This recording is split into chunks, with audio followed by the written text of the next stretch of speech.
was going to talk about salvation. You know, just when you thought you were safe, oh no, he's going to start talking about Jesus. Run! Anyway, first a little bit about my dad, though. Uh, Grandmother told me this story about Dad. When he was going to school, in their desks they actually had inkwells that they would have to dip their pens into so they could write.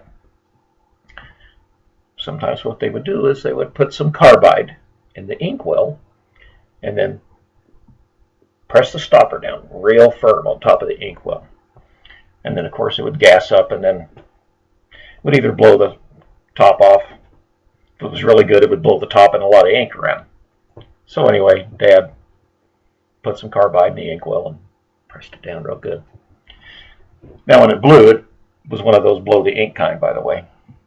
And Grandma said the teacher knew it was Dad instantly. I said, well, how'd the teacher know that instantly? Did she have to break anybody with questioning? And she said, no. She said, because the only person in class that didn't react was my dad. And he was just furiously doing schoolwork, writing on the table. And Dad's just back there writing away because he couldn't have possibly done anything. And everybody else in the class was, eek. And Dad was also World War II vet. 6 months under fire, Battle of Bulge. And he was with 6th Armored Division. Got some medals. Dad didn't talk about the war a whole lot, but he did mention about the liberation. One of the few stories I heard of a concentration camp. He did mention that. And had a couple stories related to that, and they was childhood stories, and I hadn't thought about them for years. And this has been a few months ago. I was watching CNN, and lo and behold, here was archival footage, and the commentator was talking about the very story that Dad had told me about the horrors. And then it must have been just 2 or 3 days later, I was watching CNN. Just happened to be catching it. I mean, I hadn't even planned on it.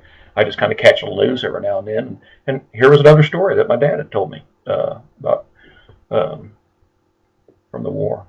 It was just odd to have that happen. But anyway, there had been a revival at the Hillcrest Southern Baptist Church here in Park City. And of course, Dad had me up at the revival. And we're talking fire and brimstone revival, by the way. Oh, the guy just gone and gone and gone and gone. Anyway, he finally said, well, we all had our heads down. He said, doesn't look like anybody's coming forward, so we're going to stop unless, he said, somebody out there wants me to keep praying, thinks that I can reach somebody this evening. Well, I was sitting there next to my dad, and I went like this. Dad came back up. So anyway, the preacher started going again. Went. And he said, nobody's coming forward. He said, but if somebody out there wants me to keep praying, he said, just raise your hand. I think I left out that part. He said, just raise your hand. Let me know. And he said, and we'll keep going. Again, I went over in the seat.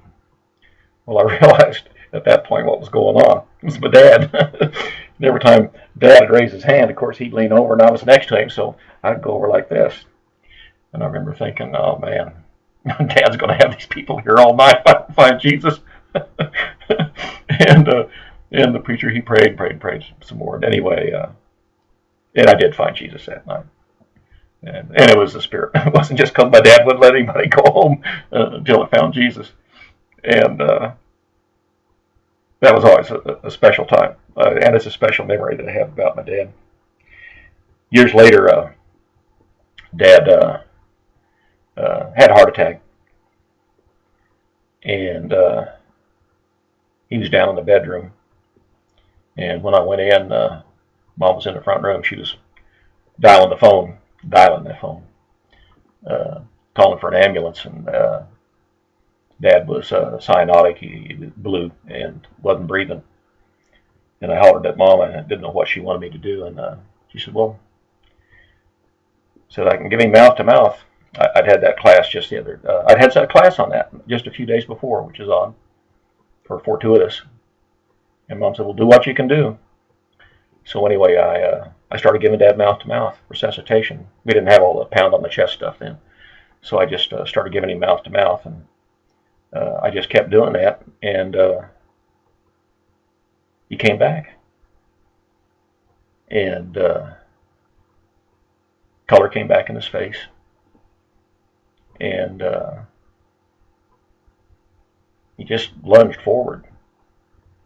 Of course, grabbed a hold of my arm and was talking about the light and telling me to be sure to take care of Mom and, do all that stuff.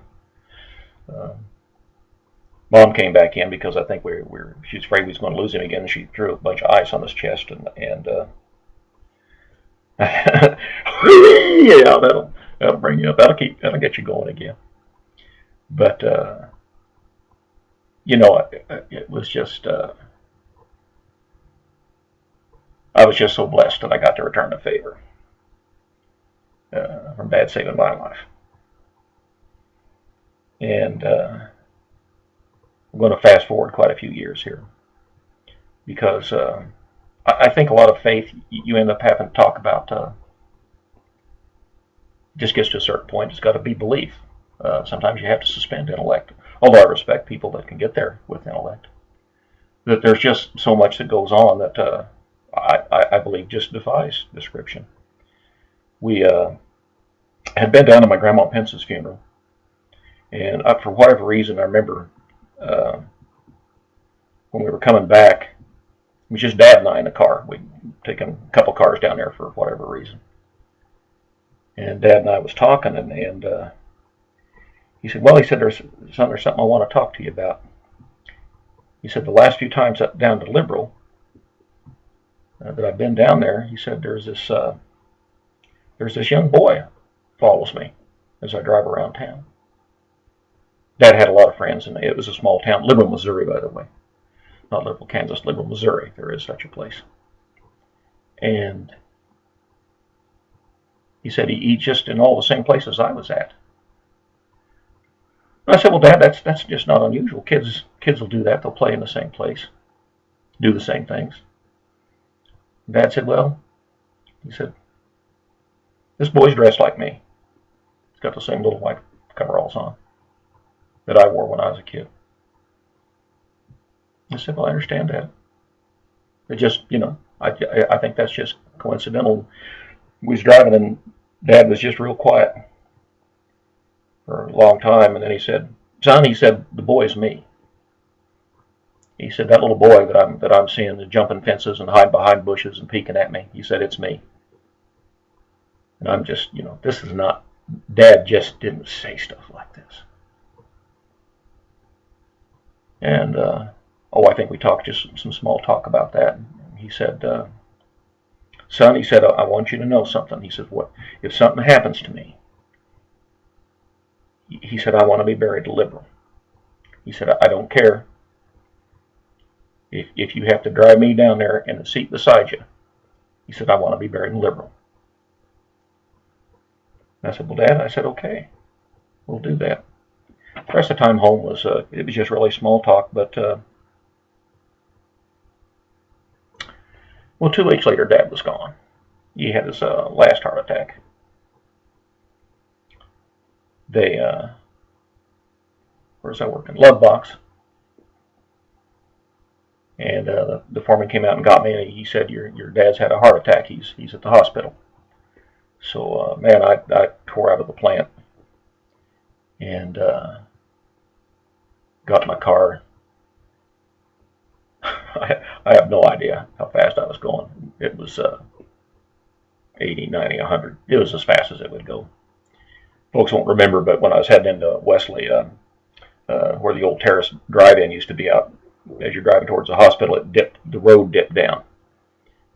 It wasn't the gradual road it is now. Well, anyway, when I hit that, I cleared it. I mean, I didn't touch down until, way on the other side.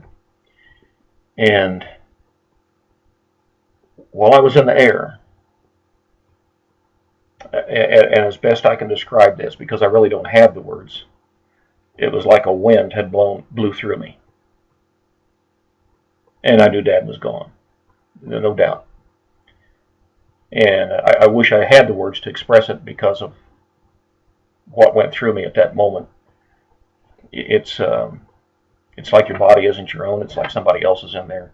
It's like there's some communication taking place at every cell in your body. It is best I can describe it. And I knew it was time to slow down. And anyway, so when I touched down the other side, I just drove to the hospital, still fast. I was probably still doing 50 and a 30, but I just greatly reduced my speed.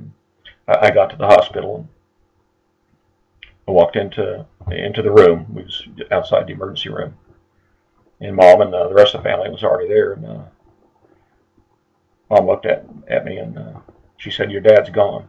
And I said, "Yeah, Mom." I said, "I already know that." And the chaplain, little young guy, was in there and said, "Well," he said, "we don't know that yet. We don't know that. They're still working on him." And Mom and I just nodded. But anyway, we made sure Dad got home like he wanted.